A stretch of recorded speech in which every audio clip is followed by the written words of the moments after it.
Previously on, a leg of glazed ham is committing to the bit and is talking about One Tree Hill.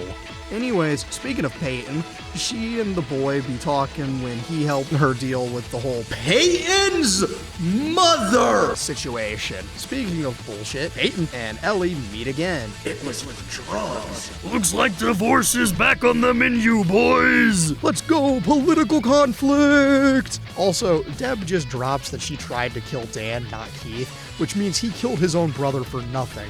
Lucas ends this out with a Shakespeare, and I hate it here. Dung, dung. I don't want to be anything other than what I've been trying to be lately. All I have to do is think of me and I have peace of mind. I don't want to be anything other than what I've been trying to be lately. All I have to do is think of me and I have peace of mind. I'm tired of looking around rooms wondering what I gotta do or who I'm supposed to be. I don't wanna be anything other than me. Season 4, Peyton Sawyer's series of unending tragedies.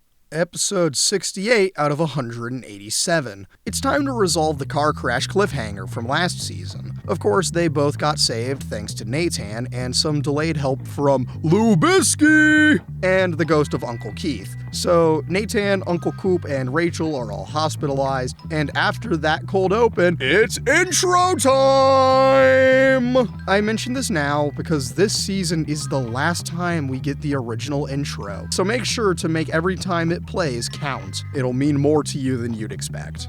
Anyhows, life goes on, and Nathan has some dead Uncle Force Ghost Keith visions. We get a lot of flashbacks to the end of last season, and it reminds you that Peyton deserves better. But don't worry, it's only gonna go downhill for her. Little did she know, she has a half-brother.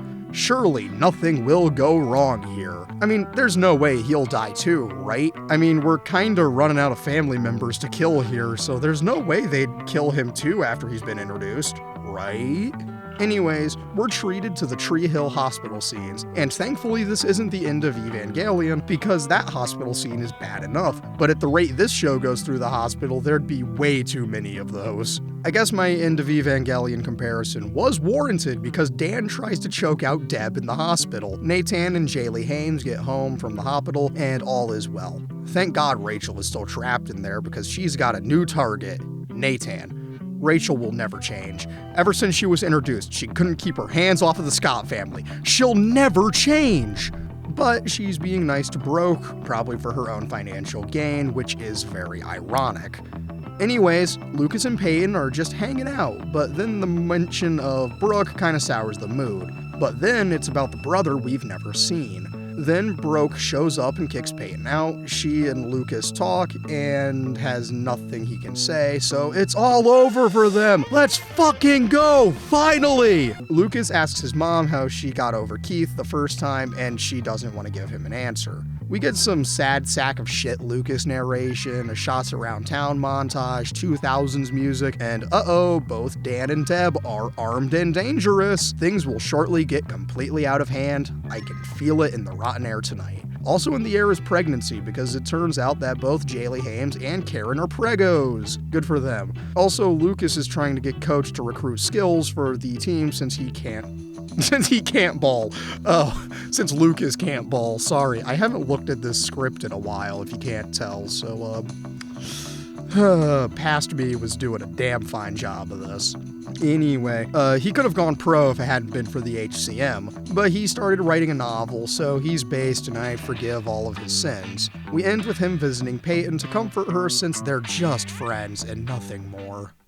What's up, YouTube? It's time for another episode of the One Tree Hill Glazed Ham Let's Play, and it's episode 69 out of this 187-part series, so let's just jump right into it. Don't forget to smash that subscribe button and hit that like button, and make sure you hit that notification bell so you never miss an upload. We start with a previously on and a cold open with Nathan looking at the car crash site. Anyways, back to Lubisky. He's been dumped, and he's still hanging out with his friend Peyton, when he then promises that he's gonna get Brooke back. but it's a futile effort, especially when Peyton's right there and she loves him. We know this. He loves her. We know this. Just let them bone already.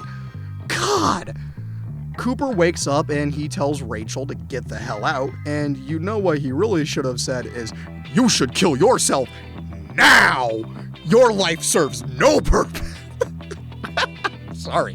Wow, the fucking spirit of low-tier God just took over for a second. Cut back to Lucas at the river court talking to Skills when Peyton shows up. She asks Lucas a simple question. During the moment when all your dreams come true, who's standing next to you?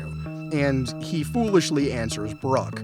But this question is going to linger in the back of his head for the rest of the basketball season. Anyways, Peyton has got a plan to help Lucas win Brokeback, but then get Brokeback Mountain isn't worth scaling. But Deb is a gun-toting junkie now, and her performance at the cafe is slacking and getting much, much worse. Lucas pulls an Uncle Keith since Coach has an opening in his lineup, varsity. Deb loses her job at the cafe due to her addiction to pills and other such shit. Fun fact, the pills that fall on the floor are very clearly Altoids and not pills. Like, they didn't even try, and I think that is kind of hilarious. Anyways, Peyton is gonna help Lucas win Broke over with the birthday mall heist, and it's a thing, but as they wait, they kind of flirt, and you can see that they're meant to be. I mean, he's been in love with her since he was in like 8th grade or something, but you won't get that confirmed until later, so you didn't hear it from me. Dan feels extreme guilt, so he's trying his best to appease God by making things right with Karen, like giving her a new crib for the second baby in the show. Brooke Davis and her shit-ass homewrecker whore roommate Rachel are out drinking when Brooke realizes that she doesn't want booze or boys tonight, and that's some character growth. Brooke heads to the mall, but Peyton and Lucas bailed, but Peyton fragrance perfume, whatever the hell the masculine version of perfume is called, for Lubisky, and they're getting pretty close. Brooke sees them, and Brooke gets pissy! Who gives a shit about her? Lucas and Peyton bond over having dead parental figures, and when Peyton offers to drive him to Rachel so he can see Brooke, he says no. Fuck yeah, that's my boy! Brooke has a really shitty birthday, but Peyton had a good day. Also, her half-brother apparently showed up on her doorstep, and that's how we end the episode. Episode 70 out of 187, Batman. We open with Derek, Peyton's half-brother, taking some creep shots of her, and then they chat. It's really creepy. Anyways, Peyton and Lucas are getting close, so things are gonna go pretty damn well for them. Dan has a mental breakdown at Keith's grave, and Brooke is back on her bullshit. Doesn't matter, we get some more creepy shit between Derek and Peyton, and I want to vomit. Anyways, basketball time, and Rachel is being a whore, which almost causes Jaylee Hames to throw down.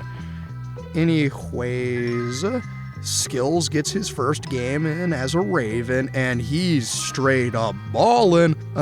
We're back to irresponsible after parties, Brooke being a bitch, and everything hitting the fan. Damn, shawty, this party sucks. Everybody fights, Jaylee Hames and Lucas chat, Peyton and Nathan talk, but Rachel overhears their conversation, so she's got some ammo to try and coerce her way into Nathan's pants like the little sex criminal that she is. Anyways, everything that isn't basketball sucks, except for Nathan and Jaylee Hames Scott because they're having a great-ass marriage. Anyway, we see an email from Derek, and every time he types a Y, it doubles, so you looks like you. This will be important. Also important is that Derek is a creepy little stalker perv who has a wall covered in photos of Peyton. Yikes! Episode 71 out of 187. Wake up, Lucas, we have a city to burn. Or rather, you've got a dream to fight for.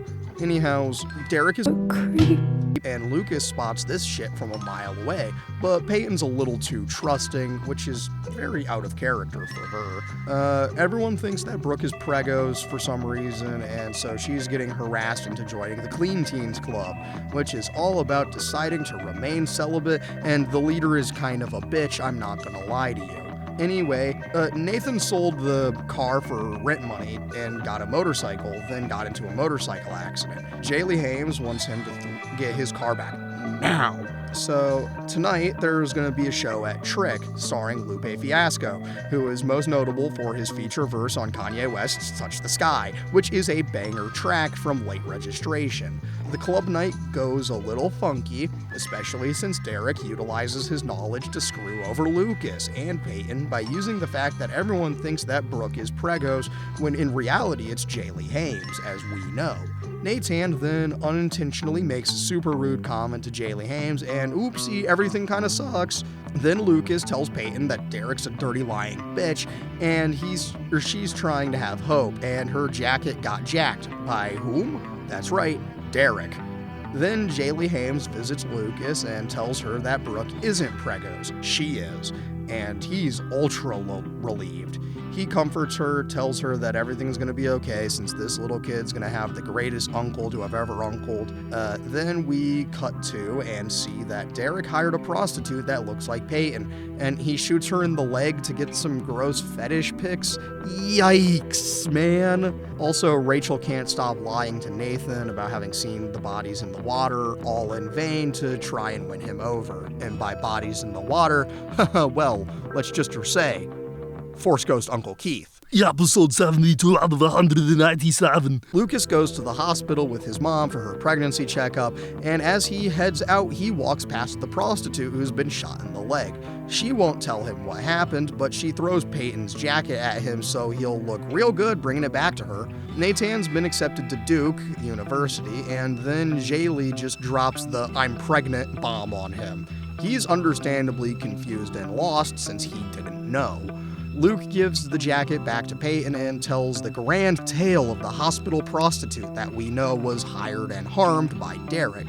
Peyton isn't buying it, but she should be. He's stalking her hard. Who cares about that though? Rachel's a whore, and she invites Nathan to her house to talk about the accident. And when he realizes that she just wanted his body, he says, "Fuck this. I have a pregnant wife and you're a home wrecking whore." So he leaves and she cries. I feel nothing. Brooke has an announcement to make, and she tells the world that she isn't pregos, Jaylee Hames Scott is. Good job, girl. Anyways, Peyton appreciates Lucas for caring. Speaking of, she's got some instant messages from someone claiming to be Lucas, but the Y's in each message are doubled. Lucas wouldn't do that, so it's gotta be Derek. Also, he's being a horny perv towards Peyton. She calls Lucas, and he's not sending them. She checks an email from Derek and realizes that Derek is a creepy pervert, which, again, we already knew. This is called dramatic irony. And it seems like these writers just learned the technique. Anyways, Lucas calls the police and speaks to a detective. They talk and the cops believe him and they're gonna try to help. Peyton visits Derek and finds the photo of Ellie and infant Peyton, and he goes full-on creep mode. She manages to escape the situation unharmed, but danger is imminent. Peyton's gonna stay with Lubisky for the night. They're prepping to go to Nathan's press conference, and she drops us another certified, "You're always saving me." Lucas gets a call from the detectives, and he's off to go confirm they got the right guy, thus leaving Peyton alone. Surely this won't end poorly, right? I mean, we've got like 11 minutes of episode left. Lucas then sees that they got Peyton's real brother, but it's not fake Derek, the stalker. Peyton is in imminent danger, and Lucas has to run and save the girl. It's shot like a horror movie, and it's horrendously awful. There's no escape from this hell house. It's so creepy, and then motherfucking Lubisky comes in and fights the boy. He gets tased and incapacitated. Then, right as fake Derek is about to commit a sex crime, real Derek comes to her aid. He gets thrown against a wall, then both boys get up and shove fake Derek through the window where he hits the ground just like it's Halloween. Then, just like Halloween, he disappears into the night. Anyways, nothing like a tragedy to bring our protagonists closer together, yeah? God, I hate this narrative device. Episode 73 out of 187. Peyton hasn't slept in the past 48 hours, which is completely justifiable. She's traumatized, and we're dealing with the aftermath. But we're gonna sideline the hell out of that because Lucas is gonna be a Raven again, my man! So it's playoffs time, and Nathan's gotta get involved in mob business in order to get money for his family. So guess who's back on that basketball court again, even if it's only for 15 minutes a night? It's Lubisky. Lucas gets a new jersey, and it's Keith's old number, and we get a certified coach classic speech. It's game night, and the boys are ballin'! The Super Scott Bros and Skills are an unstoppable team. They're tearing through the playoffs, and this might be the time they win the state championship. We get some more about the Scott family's money trouble, but we don't care. Nathan turns to his dad for some financial aid, but when he shuts him down, he's got to get involved in some illegal sports gambling to pay off his debts. What is this, fucking New Jersey, Christopher? What do you think this is, the fucking Sopranos? No, get that shit fucking out of here. We don't do that here. Christopher. Sorry. Can you tell I've watched a little Sopranos since I originally wrote this? Ooh, boy. Anyway, we do a little point fixing during the playoffs and that kind of shit. We get some shit between Peyton and Real Derek, and they bond, and it's nice. But we've got gambling to get to, so let's go! I'm literally shaking with anticipation. And no, I'm not addicted. I've been gambling for the past 20 years, and I can stop anytime I want. Episode 74 out of 187. But first, we've got to take a diversion to a Broke Davis fashion show where Mouth drops the banger sentence, "I'm gonna go kill myself now," which was my thoughts when I started watching this shit show. Anyways, this is when we confirm the gambling thing. Yeehaw, bitches! Anyhow, we get some traumatized Peyton trying to go to school before Lucas continues to be her hero and he escorts her home. We get to a subplot of Jaylee Hames Scott babysitting some kids, and it's a disaster, but who cares? We've got a Peyton to worry about. We get some interaction with Derek and Peyton bonding and recovering, and he specifically mentions that Lucas can't keep saving her, except for that he 1000% will because he's the hero of the story. Oh, yeah, Deb got arrested for an incident at a pharmacy involving her trying to get drugs. Not important, but pretty funny. We're on game night tonight, and Nathan's doing a little point shaving in order to pay off his debts. Peyton goes to the game, and then she immediately has a panic attack and runs away, only for Real Derek to come to her and apologize. They bond and have a good time. Meanwhile, at halftime, Nathan has to tell Lubisky that he's doing a little point shaving in order to pay off his debt. Lucas is mad, but goddamn it, he's gonna help his brother. Just this once, but only once. Derek teaches Peyton how to fight, and it's a fun bonding sequence. But back to the basketball. The boys are headed to the state championship, and Natab's debt has been paid off. Nothing can go wrong. Anyhows, the babysitter subplot wraps up after the game, with Nathan teaching the kids how to basketball and them getting the money. Episode 75 out of 187. Uh-oh, Dante and the Mafia men are here, and they're extending their partnership with Nate, and they want him to lose the state championship. He's in a lose-lose scenario because if he loses the game, he lets everyone and himself down. But if he wins, the mob is going to do something we're both going to regret. Brooke barges into Lubisky's room and says she misses him, but he shoots her shit down, and that's my boy. Then Brooke sees that Peyton stayed over because she just needs someone to be with to make her feel safe, and Brooke storms off mad because she assumes everything's about sex. Shitty teen drama occurs in school. Nathan's winning the MVP award, Coach is winning a Lifetime Achievement Award, and the state championship game is Coach's last game, so he's gotta win it. The Mafia men are vaguely threatening Jaylee Hames Scott, so Nathan tells them to piss off and they nearly break his leg. They don't, but it's all intimidation tactics 101 to get him to lose the game. After a conversation with Derek, Peyton's gonna confess her feels to Lubisky and ask him to the banquet dinner tonight. But tragically, Broke asks him to the banquet first, and him being a good person says, as friends. Peyton finds out and she's heartbroken, as she should be. So she takes her brother instead, just for the fun of it. We get a certified Tree Hill awkward dinner. Nathan gets an award after another certified Lucas speech. People always leave and Derek is getting shipped off for assignment. That's what he gets for being in the Marines. They give Coach his award and we get a certified Coach speech! And it's a banger, like always. Nathan then grows a pair and tells his dad that he's trapped in a mob gambling thing. Dan berates him, but then grows a consciousness and helps his boy because he needs so desperately to atone for his sins. Brooke confronts Peyton on why she hasn't done anything with Lucas, but she's just being her usual asshole self. Anyhows, Derek is off and Peyton's home alone. Lucas walks Brooke home and they realize that going to the banquet together was a mistake because they know they aren't meant to last and there's only one girl for Lucas. And we'll find out next time on Total Drama Island!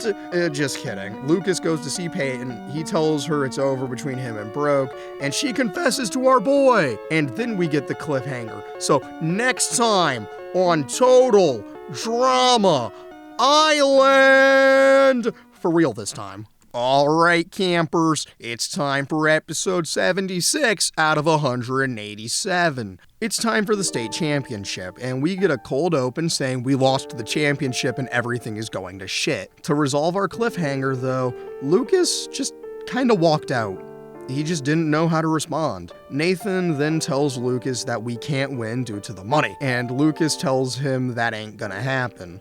Anyways, we see all of the preparation for the big game, and we see Lucas get chastised by Skills, we see Lucas chastise Nathan, etc., etc. Everyone's kinda sad, man. Lucas tells Skills about Nathan's plan to throw, and they're gonna win, with or without him. Screw his debt. Also, Lucas didn't take his heart meds, which means he's playing at a full 100% unrestricted heart rate. This is it, the moment we've all been waiting for. The state championship, the end of basketball. They're just freezing Nathan out, and Nathan is intentionally playing like shit, and they're fighting their damnedest to counteract Nathan's throwing. By the end of the first half, the boys are trailing by 18 points due to Nathan just screwing everything up. However, after a good coach speech and a good Jaylee Scott speech, Nathan is back again and ready to win, much to Dante's chagrin. Eventually, we're nearing the end, and it's almost a tie game. Coach puts Lucas back in, and he gets to shoot the game-winning shot, and he gets the perfect three-point buzzer beater to win! The boys have won the championship, and this is the moment where all of Lucas's dreams have come true. The only question is, who's at his side? And of course, it's Peyton. They talk, and as she turns to leave, he calls out for her to come back, and he says, "It's you. When all my dreams come true, the one I want next to me, it's you." And they kiss underneath the confetti rain surrounded by his team, friends, and family. It's a wonder his heart didn't give out right then and there. Anyways, this wonderful night can't end well because Dante just lost a lot of money due to the fact that Nathan has a soul. The boys talk and about what comes next between them. Nathan and Jaylee head home. Lucas and Peyton kiss and they confirm their relationship. It's a very sweet moment, but the good times can't last forever because as soon as Nathan and Jaylee are walking home, Dante hits and runs Jaylee, crashes his car, and dies on impact. Lucas runs out, calls 911, and helps Jaylee while Nathan runs out to the car crash and beats the shit out of Dante's corpse. He doesn't realize that he died on impact, but Dan runs out and decides to take the fall for Nathan because Nathan has blood on his hands. Literally. As the paramedics help Jaylee, Lucas passes out. Except when the paramedics check him, he's dead. His heart just straight up gave out. And so, we've got a 3-for-1 Tree Hill special of heart failure, car accident, and hospital. Yeah! Episode 77 out of 187. So, are you familiar with the 1946 movie It's a Wonderful Life? Well, Lucas is about to relive that, but with Force Ghost Uncle Keith. He shows a dying Lubisky what could have been and what can be under a variety of factors. Anyways, Ghosts of Uncle's Past shows Lucas that he's in the hospital and currently in a coma. No one can see the ghost boys, but they're going all over town. Lucas comments on how unfair things are for Peyton and her series of unending tragedies. It's not important. What is important is Lubisky's crisis of faith. So let's get to the variety of hypothetical realities where Lucas wasn't a good person, or if he actually died right then and there. First up, we get Gothbrook and the reality where Lucas was a shit person. I'm not gonna lie, Gothbrook's kinda got it going on, you know? Anyways, in reality, Dan goes to jail for supposedly murdering Dante. Nathan says, "It should have been me, not him! It should have been me!" me. Anyhows, intermittent footage from It's a Wonderful Life is intercut into this episode, more of Nathan having a crisis, and we see the Dead Boys watching everything unfold. We see more realities, like one where Jaylee Hames never came back from tour. In reality, in actual reality, in your reality, Peyton's at the record store when the clerk tells her to step away from the Cure albums. But they talk, he gives her an album to feel better.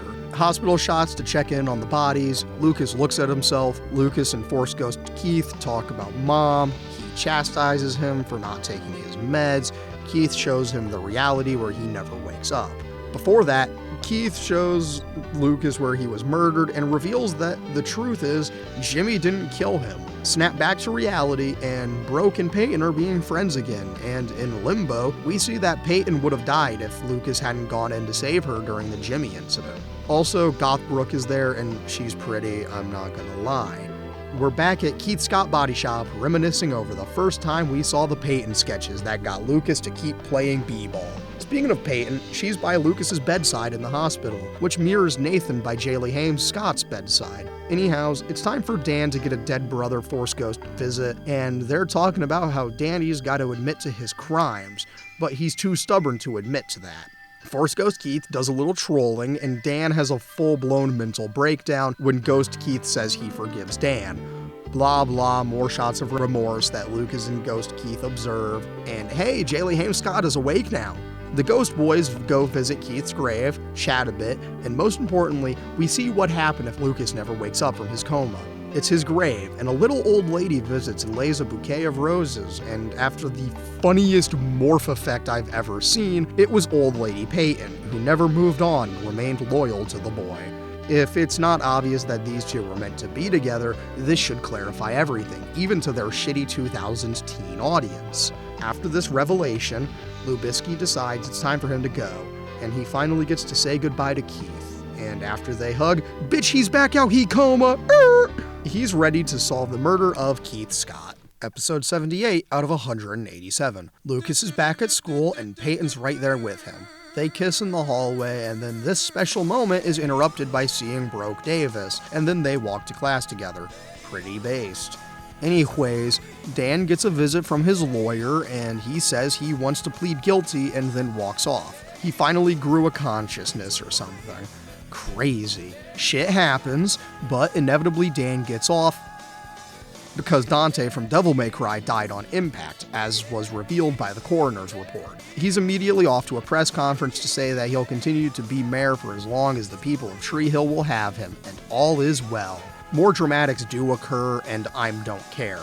We get a conversation with Peyton and Jaylee Hames, and they talk about her and Lubisky, and how she's afraid to get close to him since people always leave. If you're wondering, people always leave has been a recurring thing since the first season. It's like an image on Peyton's wall. Yeah. Anyway, who cares about that? And she then lists off a bunch of people that aren't Lucas. Lucas never left. In fact, he's always saving her. Anyways, there's a subplot I've been largely ignoring, but you should know that Brooke is failing calculus, and if she does, she won't be able to graduate with everyone else. So she and Rachel work together to steal the answers to the next calc test. They get the answer key, and through some wacky misunderstandings, end up joining the Clean Teens Club in order to cover their tracks. Lubisky and Peyton talk, and she finally tells him about her fears. They kiss, and he eases her worried mind, because he is not most people. He's Lucas Scott, or something like that. Lucas also finally says that he loves her, and that he'll always be there for her. Speaking of always being there for each other, Nathan goes to visit his angry wife who was staying at Lubisky's house. They work their problems out and head home together. Also, someone knows that Dan killed Keith and he's getting scared. Lucas is on the hunt for Keith's murderer, but that could wait because Lucas and Peyton are kissing in the school halls, and that's what we fade out on. Feels good. Dung, dung. I don't want to be anything other than what I've been trying to be lately. All I have to do is think of me and I have peace of mind. I don't want to be anything other than what I've been trying to be lately. All I have to do is think of me and I have peace of mind. I'm tired Tired of looking around rooms, wondering what I gotta do or who I'm supposed to be. I don't wanna be anything other than me. Season 4.5, Find Your Dreams Come True. Episode 79 out of 187. It's time to let the good times roll because Peyton and Lucas are gonna have a good day. And Brooke is about to have a better day when she meets the newest member of Clean Teens, this guy named Chase. Lucas and Peyton get in trouble for passing love notes in class, and when the teacher tries to publicly shame Lucas, he just perfectly recites exactly what he wrote without looking at it, and without missing a beat. Then Peyton simply responds by kissing him and they get detention together. Aw, how sweet. Anyways, Nathan needs money, so he and Skills are gonna go to the local strip club's amateur night. Back at Peyton's house, she immediately ruins all goodwill she had with me when she's revealed to have a Radiohead album. You were here. Her and Lucas talk, and they're finally having a good time. And Lucas's favorite food is chocolate chip cookies. My man! Wow, that was maybe the worst my man yet. Somebody clip that! Wait, you mean it's already on record? Okay, whatever. Anyways, then Peyton takes Lucas to visit her mom, and they talk to the grave, and they kiss, and Peyton is lucky that he just had a heart attack before they can pull a Mary Wollstonecraft Shelley, according to legend. Back at Nathan's apartment, Jaylee Hames is freaking the hell out over being pregos and none of her clothes fitting, and freaks out about prom. Nathan makes a bad joke and she gets mad. Since they're poor, Nathan decides he does need to do the stripping to get the money for reasons that we'll get to. Lubisky goes to the cafe and talks to his mother, and she approves of him and Peyton. Anyways, back to the test stealing subplot. The principal knows that somebody stole something, and now he's threatening expulsion for whoever took the tests. Yikes! Anyways, Peyton almost burnt her house down trying to make cookies for Lucas. They're gonna spend the night together, and they'll have a great night. Karen won't, but who cares? It's all about Lubisky. Broke Davis and Chase go on a date, and they're kinda good for each other, I guess. Anyways, it's strip club time, and a bunch of the basketball boys and girls are here to cheer them on. Lucas and Peyton take Jaylee Hames to the club to see her husband be a stripper. Skills gets cold feet, so it's up to Mouth and Nathan to finish the job. After some Bevan encouragement, Skills warms up, and all of the boys are on stage doing their thing. Of course, through the power of Mouth's ability to bust it down, they win easily. Oh, yeah, Deb ODs. Her drug abuse has been a subplot this entire season, and I really don't care. Lucas and Peyton are back to cooking cookies, and they're way too salty because Peyton doesn't know how to cook. They use this cookie batter like a weapon, and they have a great night just kind of doing it like a snowball fight, right? It's very fun.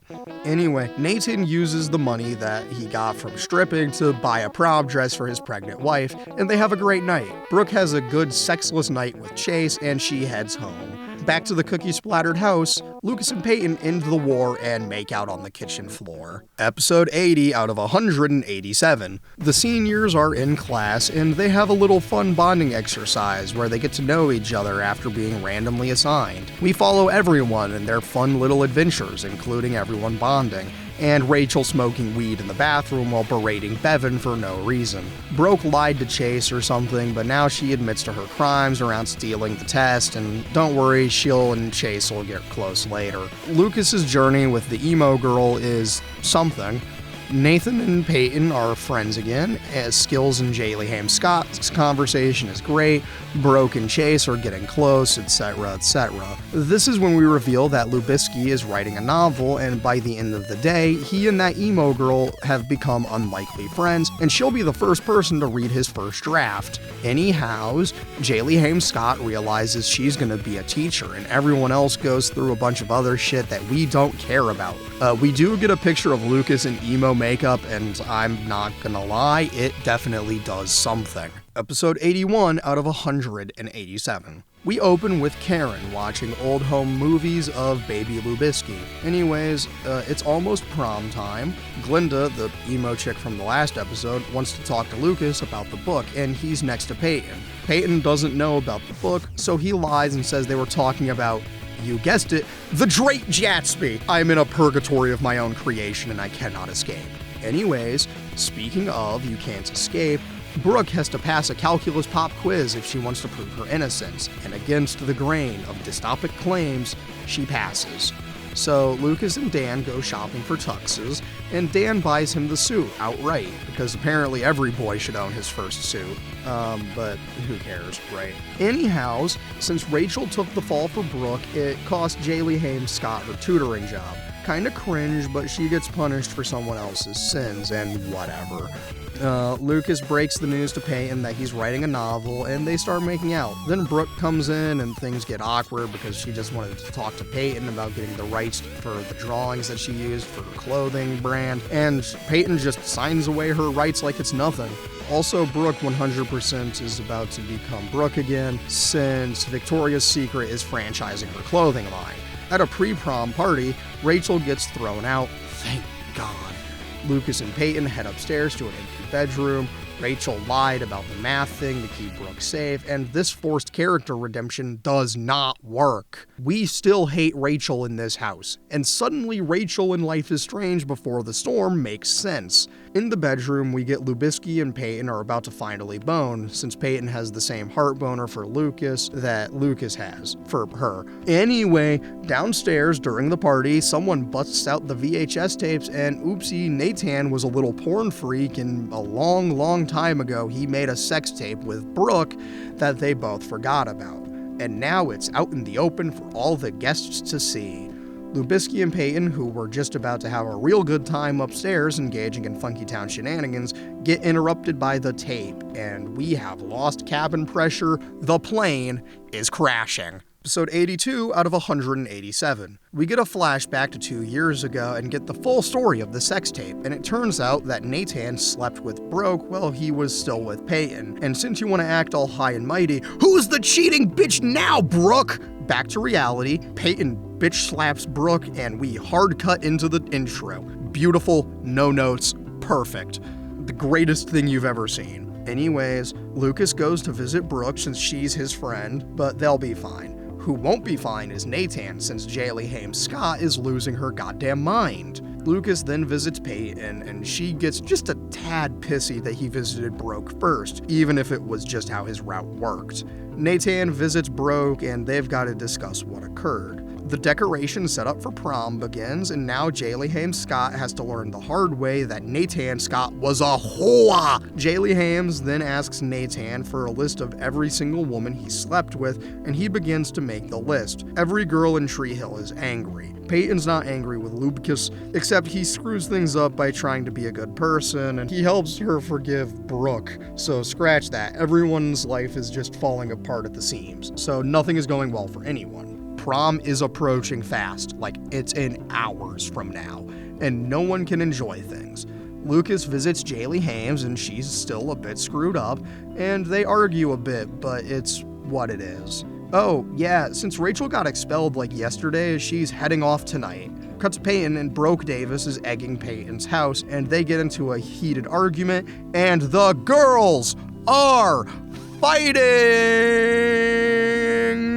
And finally, we have a winner. It's Peyton, because Brooke throws in the towel, and now the fighting with words, and it's finally over between them. Like, really, truly over. It's never been this over, ever, before.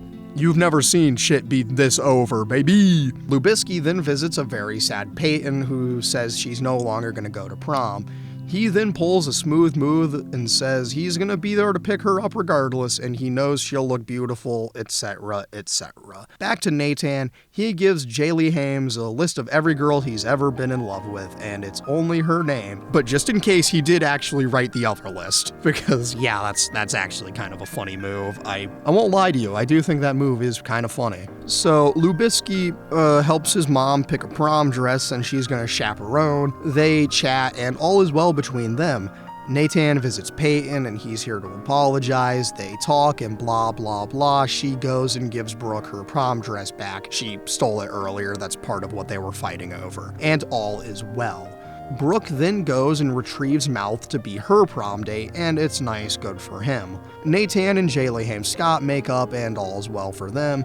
As the cast arrives at prom, the black light reveals that Peyton wrote whore across it, and it proves that she still cares about Brooke or something. Hey man, that's what Brooke said, not me. I'm just the messenger. Don't shoot me over it. Anyway, we get a montage of Lubisky suiting up and heading to Peyton's, Rachel leaving, and Peyton heading to the door to go to prom, only to be met with fake Derek. Ah, shit, man. We really can't have good things in life, huh? Shit, man. She really can't have anything good happen in her life. Episode 83 out of 187. Lucas arrives at Peyton's house and she's not responding because on the other side of that door is Peyton being held hostage. Since Lucas has no reason to suspect that something is wrong, he assumes he's been stood up and leaves.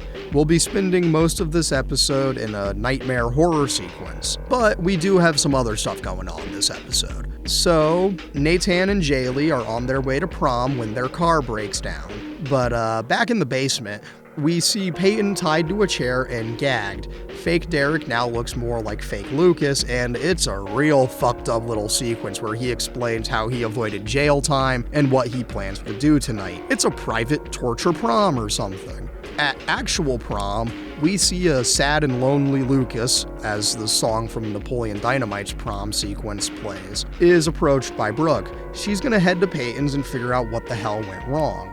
Back in the basement, we get more scenes where Derek makes threats of sexual assault and all that. Brooke finally arrives and she does a little snooping and gets into the house, and Derek sees this happen. He looks really excited and immediately gets Brooke tied up next to Peyton. One extended screaming sequence later, and right as Derek is about to slit Brooke's throat, is when Peyton uses her apparent acting chops to swindle her way into getting untied so she can do the job herself. She uses a series of calculated lies, flirting, and slapping of Brooke to get the knife and turn the tables on fake Derek when she stabs him in the neck. However, this doesn't finish the job because she doesn't wait for him to go cold until she immediately goes to untie Brooke. The girls run upstairs and hide out. We cut back to the mini subplots I've been ignoring for a bit, and we're back to the home invasion movie. Evil Derek enters Peyton's room, and she immediately hits him with the taser and beats the shit out of him. It's not enough to stop him yet because he's got the size and weight class advantage. He's just about to force himself upon her when Brooke comes in and hits him with a pipe. Now it's a 2v1 and we get to see the girls working together to take him down. He goes tumbling down the stairs after they have pulled a combo move. Brooke reminds us that this movie came out after the original Scream when she essentially says that, quote, "This is the part where the killer comes back for one last scare." He does, and then Peyton kicks him unconscious. Brooke goes to call the police and Peyton just keeps wailing on him. If this didn't have to follow FCC guidelines, this is the part where they recreate the elevator scene from Drive and they turn fake Derek's head into a fine red paste. The police show up, they cart fake Derek off to the hospital, and he'll remain in police custody. Brooke and Peyton talk about what happened, and they're friends again. The girls get up and go to prom. Also, Lucas finally pieces together that Dan murdered Keith because a girl who witnessed the murder is tormenting Dan. The girls finally show up to prom in their destroyed and bloody dresses together, and Brooke gets crowned prom queen. Lucas now knows that Dan killed Keith. Yeah, it's time for episode 84 out of 187. Lucas, Peyton, and Brooke are all staying together because the girls need to feel safe, and he's the only one to provide the sense of security because he's a good guy. 1 week has gone by since prom incident, and it turns out that Mouth is in Honey Grove, Texas, and he, quote, needs ass. His phone died in the middle of typing, and the gang, Nathan, Jaylee Hames, Peyton, Lubisky, Skills, and Brooke, are on their way because it turns out that Mouth is in fucking jail. This is not a drill. Another character has been arrested. The gang is having a good time driving up, and Lucas has a Nam flashback because he finds the name of the girl who witnessed Dan executing Keith. Mouth makes friends with his fellow prisoners, and it's really funny to hear these guys try and process the shitty teen drama firsthand. The gang's car breaks down, and eventually a tour bus appears. Who could it be now? Peyton hopes it's the Foo Fighters, but I like Skills' answer, please let it be Kanye, because it's funnier and this is peak era Kanye, like graduation era Kanye, so the actual good stuff. But alas, it could only be one motherfucker, and it's Chris Keller. No one is happy to see him, but he takes them to Honeygrove, Texas anyways. The next day, we're here. They go, free Mouth, and we get an extended gag of Mouth doing secret handshakes with each prisoner he befriended in his cell, and it's pretty funny. The car won't be ready till tomorrow, and tonight is the Honeygrove High Prom, so the gang is gonna get a motel and they're gonna crash prom. They go thrift their dresses and suits, and it's a very fun sequence. There's also a really funny dream sequence sign gag where it matches in response to whatever Mouth says with phrase, like as he's recapping his little journey that got him here. And the sign says phrases like, "You're not that guy, Mouth. You're so not dangerous, and you're an excellent dancer," and it's a very funny little sequence of events. We see everyone get ready for prom. Brooke invites Peyton to live with her in the apartment, and Peyton asks Lubisky to prom. It's all very sweet. Anyways, it's time to actually go to prom. They dance, they talk to the local population about how insane their lives are, and it's legitimately very funny for a very, like, obviously meta joke. But, yeah, this whole episode is actually pretty funny, and it almost feels like a real TV show for a little bit.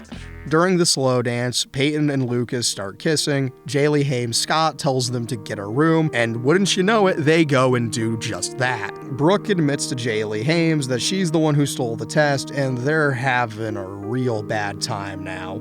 Lubisky and Peyton aren't having a bad night at all. In fact, he's about to, do I want to do this bit? You know what? Hang on, I've got a plan. Hey, future me, here's what you're gonna do. You're gonna go and you're gonna record this audio separately, because you're gonna do the bit. Since you're doing the vocals, you're gonna do another singing gag. That's right, viewer. This is gonna be a setup for another singing gag. And if you hate those, skip ahead to the timestamp on screen. He's gonna fuck her softly. He's gonna screw her gently. He's gonna hump her sweetly. He's gonna ball you discreetly. In fact, he's about to FHG all night. We know this because Skills, Mouth, and Brooke walk in on them. They weren't actively going at that moment since that couldn't be shown on network television, but you get the sentiment. In the morning, they reaffirm their love for each other, but Peyton's gotta go see Brooke and talk about the roommate offer.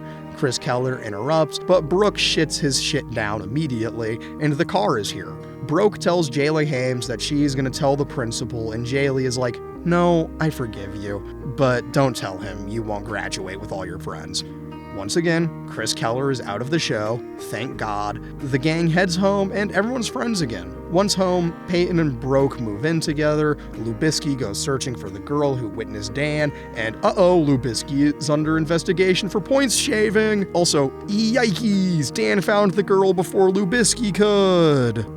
Oh no. Boy, I tell you what, it's time for episode 85 out of 187. Lucas goes to talk to Abby, the aforementioned witness girl, but her mom shuts him out, and we've got other shit to worry about, like the point-shaving investigation that would revoke Nathan's basketball scholarship and screw his reputation beyond salvation. He's got a lot to think about.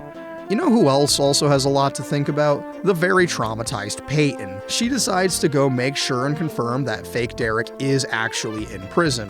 He is, and we get a very Silence of the Lambs scene of fake Derek tormenting her like Hannibal Lecter, except if it was Hannibal, like, very openly trying to sex Clarice. Anyways, Lubisky visits Witness Girl, he gets kicked out, and he's gonna piece together that Dan did it one way or another. He also goes to Coach, and he takes the fall for Nathan. He gets chewed out, and it hurts because we love Coach, and he's so genuinely heartbroken. However, he looks at the footage again and sees that Lucas lied to cover up for Nathan. Coach has a crisis of faith and goes to visit Nathan. Coach tells Nathan that Lucas took the fall, and Nathan goes to visit Lubisky. Nathan gets pissy, and he's freaking out. Anyways, Dan buys a gun. The girls investigate fake Derek's past and discover that he had an ex-girlfriend who looked just like Peyton, except he probably killed her and faked his own death. Dan goes to Abby's house and he starts threatening the shit out of her. Then it turns out he didn't have a gun and he just leaves a single doll on the table after threatening her. The girls go visit fake Derek and they harass him into having no power over them. He has some tragic backstory, but who gives a shit? He tried to commit several acts of sexual violence. He's having a breakdown and the girls are now free. Nathan then realizes that he has to come clean, and he will. Dan is drinking excessively near Keith's grave, and when his bottle breaks, he tries to light a ciggy and accidentally sets his grave on fire. Anyways, Abby broke into Lubisky's house, and she reveals everything to him. And now we've got a few episodes to get Danny Boy imprisoned. And now, it's time for justice! But first, Nathan comes clean to Coach, and Coach tells him he already knew. Then Nathan comes forward and admits to the sins he committed. What a shame to throw away a perfectly good professional athlete career like that. At least his wife still loves him, though. We get them Life is Strange-ass shots around town, and it's time for Lubisky to finish his crusade against Dan and get him where he belongs. Hey, Kermit the Frog here. It's time for episode 86 out of 187 of One Tree Hill. Yay! Dan was kissing Karen when Lucas came home, and our boy just immediately came in for blood. He starts beating the shit out of Dan and then makes his accusation. I guess Dan won because Karen doesn't believe her own son, who is 100% telling the truth. Coach finally moves his things out of his office, and now I'm sad. Peyton's got an internship at some record company in LA, and since Broke has to move out there with her parents when school ends, it just makes sense they'll go together. Surely nothing can possibly go wrong. Anyways, Jaylee Hames Scott is being denied her valedictory speech because Nathan's gambling debacle. Lucas then goes to the police and try and get Danny arrested. This goes horrendously wrong because we can't have nice things in Tree Hill, and D-A-N-N-Y is a super shitty guy. D-A-N-N-Y. He's gonna tell a bunch of lies. Seriously, even his own mother doesn't believe him, and we know. We know that he is not crazy. And she lets it slip that we think you have a problem, and we means Dan and her. That's screwed up, man. Like, really screwed up. Anyways, Nathan lost his scholarship to Duke, and it's so over for him. Except Coach gives Nathan one last coach speech, and he'll keep going. Lubisky visits Dan and confronts him on what he did, even though he can't prove it, and Dan knows it, so he's just rubbing it in his face. Nathan then begins calling every single university he can, mostly in vain. Lucas heads to school, and one offhanded comment from Jaylee Hames Scott tells him that he can very easily steal Deb's gun. So guess what our hero is about to do? That's right, he steals the gun. Then, back at school, Lucas goes and kisses Peyton. They talk, and there's a really cute callback joke. Poof, I'm not explaining that one. And she tells him about the internship. He tells her to take it, and he's very supportive the whole time, saying, "I'll be here for you when you get back." And he specifically says, "You will always be in my heart," somewhere in his Lucas speech. Keep these things in mind. Anyway, Mouth's subplot this episode involves getting Jimmy's yearbook so he can get it to Jimmy's mom, and now he's trying to get people to sign it. Lucas signs first because it's the right thing to do in his eyes, and everyone else follows suit. Dan goes to visit Karen, and don't worry, things are going to get out of hand very shortly because Lucas is armed and ready to avenge his uncle dad. After a brief Brooke and Chase moment, Nathan and Jaylee Hames and Mouth yearbook delivery diversion, it's time for Lubisky to make his last stand. As Dan and Karen have dinner, Dan says Lucas is crazy, and Lucas is going to be more than happy to prove his mom wrong when she says he's not crazy. Lucas comes in, whips out the 9mm, and he's ready to kill Dan in front of his mom. Mom passes out and collapses, and Lucas is still holding the gun at Dan, and then the trigger gets pulled. Did Danny finally get what he fucking deserves? Find out next time on One Tree Hill. Or episode 87 out of 187. Find out right now. Lucas intentionally missed the shot, and he's telling Dan to get out before he shoots again and actually kills him. Lucas takes Karen to the hospital. Nathan, Jaylee Hames get a Scott from Lubisky, and they're in the hospital to go visit. Deb visits the house and sees the bullet hole in the wall while she's getting stuff for Karen and Lucas. Peyton visits Lubisky in the hospital. Deb interrupts to slap Lucas, and she asks about what the hell happened. He tells her everything about how Dan killed Keith, and she actually believes him because she is not crazy. She gets her gun back from Lubisky, who somehow managed to sneak that into a hospital. She tells him everything's gonna be okay, and he should go see Peyton, as he should. Dan is outside the hospital and knows he can't keep this facade up forever. And for the last time, we get the original intro. That's right, the season finale doesn't have it, and going forward, it's gone. I guess you never know what you've got till it's gone. Seriously, it's an absolute tragedy that they got rid of this shitty intro. It added so much value to this dumpster fire. In the hospital, we see Peyton and the other two teen Scots talking until Lubisky is sent to go with them. Since Deb is going to stay here with Karen so they can be kids on their last day before graduation. Lucas immediately confronts Dan instead of hanging out with his friends, though. Dan tries to emotionally manipulate the boy, but he knows what you did. Lucas turns the tables, and if he can't get Dan in jail, he'll sure as hell make sure he can't be a part of Karen's unborn child's life. Nathan is gonna start working in the factory soon. Broke tells the principal about her calculus sins, but who cares, Peyton and Lubisky are cuddling. They talk about what summer will entail and all that good stuff since they're meant to be together, even if life will try to drive them apart. Dan is in his house and he starts staring at the gun on his table, and we know what he's contemplating. Honestly, if this show had the guts for Dan to actually kill himself on screen, it would have definitely been the best shit you've ever seen. Anyways, we see Nathan working in the factory. Brooke gets off scot-free from her calculus cheating accident. Chase foolishly comes to her aid. Anyways, Karen needs surgery and Lucas gives the doctors clearance to do the thing and deliver the baby. In fact, he's going to help with the delivery part. Jaylee Hames Scott gets a visit from Coach and they talk. Nathan comes home from the factory covered in soot and shit, and it's kind of funny to see how dedicated he is to this. We see a shot of Brooke and Chase trying on their caps and gowns, juxtaposed with Peyton helping Lubisky suit up for baby delivery. The baby is delivered without a hitch, and it's a girl. Lubisky now has an little sister 18 years younger than he is. Peyton holds her boy afterwards. She gets to hold the baby. Everyone gets to visit the baby even. Jaylee Hames Scott has a gift for Lucas, and it's a bound copy of the first draft of his novel. In the novel, there's a card that ends with a quote from a book that was mentioned all the way back in season 1, "There is a tide in the affairs of men."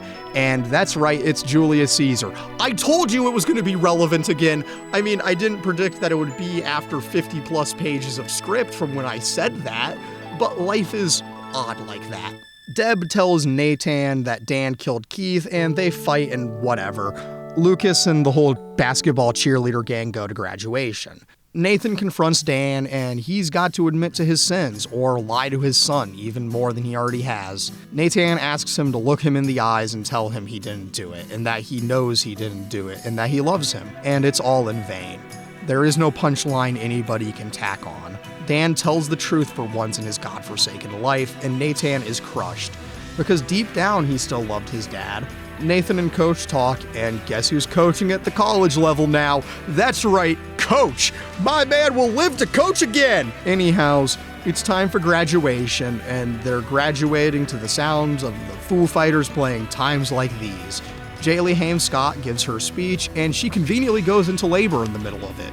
Also, Karen just flatlined. Alright, episode 88 out of 187. And so, here we are once again. The finale of another season. It's been a wild 54 pages of script so far, and we're nowhere near the stopping point. So, the gang is rushing Jaylee Hames to the hospital, and Dan is turning himself in for murder. Deb calls Lubisky, and he drops everything to run to the hospital, his friends be damned. he literally dropped everything to go there. Like, he didn't even tell anyone. The brothers see each other in the hospital, hug, and then go into different wards. Dan finally makes the right choice and gets incarcerated. And you know we couldn't end this season without another visit from Force Ghost Uncle Dad Keith. That's right, Karen has to flatline in order to meet Keith one last time. This is where she learns what she's going to name her baby, Lily, because this was the 2000s. What did you expect? Karen is alive and well, the baby is delivered without any complications, and they're so excited about their little shithead. And Jaylee Hames names him James Lucas Scott. This little dude has 3 first names. Anyways, 2 weeks go by. The little dude is only chill when there's old school hip hop playing, which is a funny little detail. Karen visits Keith's grave with Lily, and all is well in Tree Hill. Peyton's car breaks down near the lake where she first met Lucas in season 1. They talk and just cuddle in the backseat of Peyton's beloved car, the Comet, which will be critically important in the next season, so keep that in mind. Like, it's far more important than you currently know. There's a big party, and it's the first time the new parents are away from their baby. Lucas has to convince Peyton that she needs to take the internship and that everything will be fine. Everyone is having a good old one last hurrah, making up, and everyone is having a great night. Brooke is made the godmother of little James, so cool. We get a fun sequence of the cheer squad doing one last dance routine together, but in the meantime, Karen visits Dan in prison. She gives a dramatic monologue, and when she finishes, the chorus of a cover version of Say It Ain't So plays, and I'm mad. First, you don't even have the decency to play the intro one last time, and then you don't even have the decency to play the original version of a Weezer song. You played Weezer in the season finale, but not the original intro? God, next thing you know, they're gonna perform a cover of Creep by Radiohead in a Life is Strange game. Wait, what do you mean that already happened? Oh no! Anyways, Peyton and Brooke talk about how through it all, the rises and falls, the bodies in the streets, they want each other to know they'll carry on. I'm not sorry. Anyways, Brooke is gonna finish the night with Chase, and she's about to have the best 60, more like 15 seconds max, seconds of her life, because it's time for some car sex! That's right, the bit that haunts me to this day is back. Lucas and Peyton end the night together, just holding each other by a dilapidated fountain. They talk, and he admits that while he wants her to stay, she's destined for great things, and they'll always love him. And he'll always love her, whatever. Who cares? The Jaylee Hames Scott interrupts them, and she's about to make Lucas the godfather of a kid whose middle name is Lucas. And this finale wouldn't be complete without one more Ryan Adams song for the count. That's right, we're up to number 12 on the Ryan Adams song counter with 2. Lubisky and Nathan talk one last time that night. And also, guess who's gonna be with Nathan in college as his assistant coach? That's right, Lubisky. The Scott brothers are dominating the court once again. Cut to Dan in prison, and he's gonna hang himself. He's been in prison for 2 weeks, and he's already ready to end it all. All of our major teen characters are officially out of high school for good, and they're heading to the River Court for one last game of basketball. Everyone's having a great time, all while Dan is attempting suicide. He fails, of course, because he can't do a damn thing right in his life, or in his godforsaken life. It's an interesting contrast to juxtapose all the kids being happy and Dan being absolutely miserable. The kids spray paint their beloved court, and Lucas says that in 4 years, they'll all be right back here, done with whatever they go off to do. And we end the season the way it started. A Lucas v. Nathan one-on-one game, announced by everyone's favorite commentator, Mouth. Everyone is so happy in this moment, it makes you wonder why they didn't end the show right here. It's such a perfect note, you know? But alas, the show must go on.